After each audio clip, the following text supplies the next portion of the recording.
दोस्तों, आज के इस वीडियो से आप जान पाएंगे कि कैसे 10वां पास लोगों के नाम से खाद बीज का लाइसेंस बनवाया जा सकता है।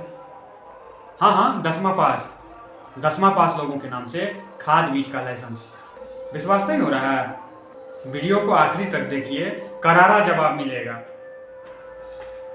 बिहार सरकार के द्वारा हर एक पंचायत में पीडीएस डीलर के तरह, जी हाँ, राशन कार्ड डीलर के तर्ज पर खाद दुकान खोलने का फैसला लिया गया है और इस कार्य की जिम्मेदारी जीविका को दिया गया है। जी हाँ, जीविका मतलब आमजन। समझ गए? तो एक बार बोलिए आप लोग, जय जीविका। हाँ, बोलिए, जय जीविका, जय बिहार। क्या बोले? आपको भी आवेदन करना है, यही बनना है? Very good. तो चलिए जानते हैं एई मतलब खाद बीज का लाइसेंस प्राप्त करने के लिए क्या क्या योग्यता होनी चाहिए। तो चलिए चलते हैं।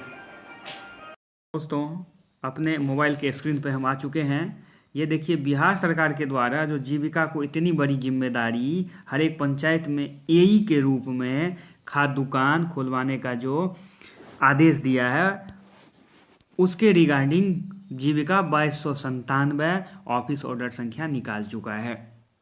तो जानते हैं एई के बारे में डिटेल से।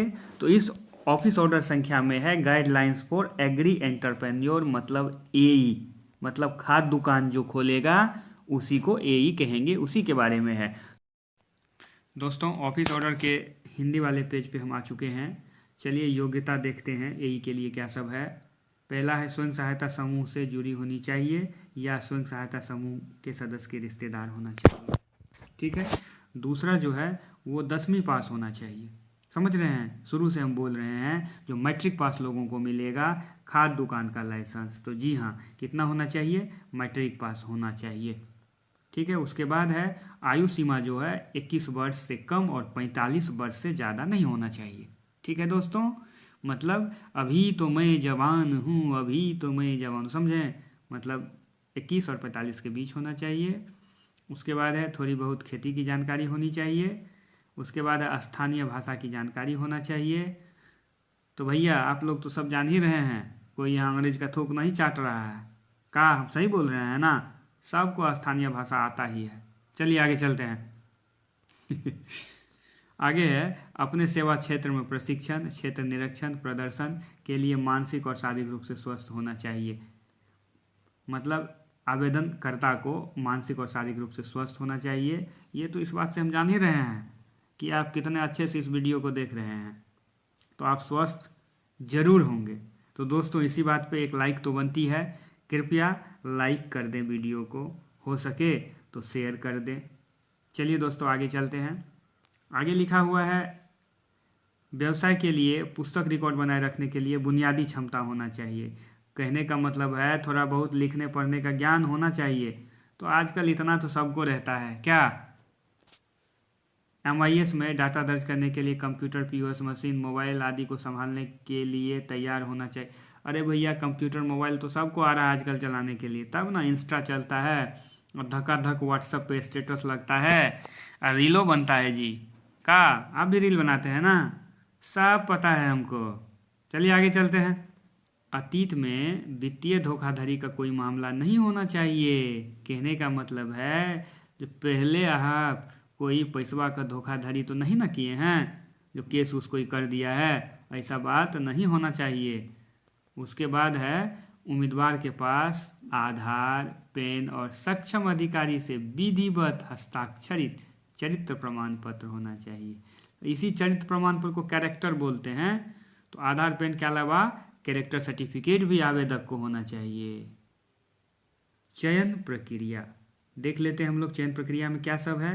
पहला है संकुल स्तरीय संघ में आवेदन देना, मतलब SHG से मिलके VO बनता है और VO से CLF और इसी CLF को संकुल स्तरीय संघ कहते हैं। इसके विषय में अगर जानकारी नहीं है तो आप अपने ब्लॉक के जीविका ऑफिस, जिसको BPIU कहते हैं, उसमें जाके एक बार संपर्क कर लीजिए। तो आवेदन कहाँ जमा होगा? आवेदन CLF में जमा होगा, संकुल स्तरीय संघ में। दूसरा है संकुल स्तरीय संघ अथवा नोडल ग्राम संगठन में सचिव के नेतृत्व में 2 OB नेता और 3 प्रतिनिधि यानी RGB को मिला के 5 सदस्यों का एक समिति का गठन होगा। वही समिति जो है कृषि उद्यमी की चयन प्रक्रिया को पूरा करेगा। ठीक है, चयन प्रक्रिया में ये 3 नंबर में चरण जो होगा वो दिया गया है, जो कैसे कैसे होगा। तो पात्रता मानदंड के आधार पर उम्मीदवार का शॉर्ट लिस्टिंग होगा, यानी योग्यता के आधार पर कैंडिडेट को पहले छांट लेंगे, उसके बाद लिखित परीक्षा और उसके बाद इंटरव्यू होगा, और इंटरव्यू के बाद 1 सप्ताह के अंदर उम्मीदवार जो चयनित उम्मीदवार होगा उसका नोटिस बोर्ड पे नाम चिपक जाएगा। ठीक है, और लिखित परीक्षा साक्षात्कार के अलावा उन उम्मीदवार को वरीयता दी जाएगी जिसको मोबाइल और कंप्यूटर ये सब चलाना खूब अच्छे से आता हो। समझ गए? तो ये तो आजकल सबको आता है, टेंशन काहे ले रहे हैं। नहीं आता है 2-4 दिन में सीख ना लीजिए, चलिए आगे। उसके बाद है ये जो चयनित उम्मीदवार होगा उसका मेधा सूची जब बन जाएगा, फाइनल किया जाएगा, तो उसमें 1-2 उम्मीदवार को प्रतीक्षा सूची यानी वेटिंग लिस्ट में रखा जाएगा। मोटा मोटा बात हम बता दिए। और उसके बाद आखिरी में जो है, जो जिसका चयन हो जाएगा उसको 3500 रुपये का फीस देना होगा। वो फीस जो है जब आप ट्रेनिंग बढ़िया से ले लीजिएगा तो वो राशि देख रहे हैं वापस कर दिया जाएगा। दोस्तों आप भी फटाफट AE अर्थात खाद्य दुकान के लाइसेंस के लिए आवेदन कीजिए। उम्मीद है आपका सिलेक्शन जरूर होगा। हम तुम्हें चाहते हैं ऐसे, मरने वाला कोई जिंदगी चाहता है जैसे, हम तुम्हें चाहते हैं वैसे। जी, ये तो खाद दुकान का बात चल रहा है, अब तुम मरने जीने का बात कर रहा है। मरना जीना नहीं है, दूसरा काम भी कर लेंगे, कोई दिक्कत नहीं है, टेंशन मत लो। आवेदन करो और तुम्हारा ही होगा। किसका होगा? तो तुम्हारा ही होगा।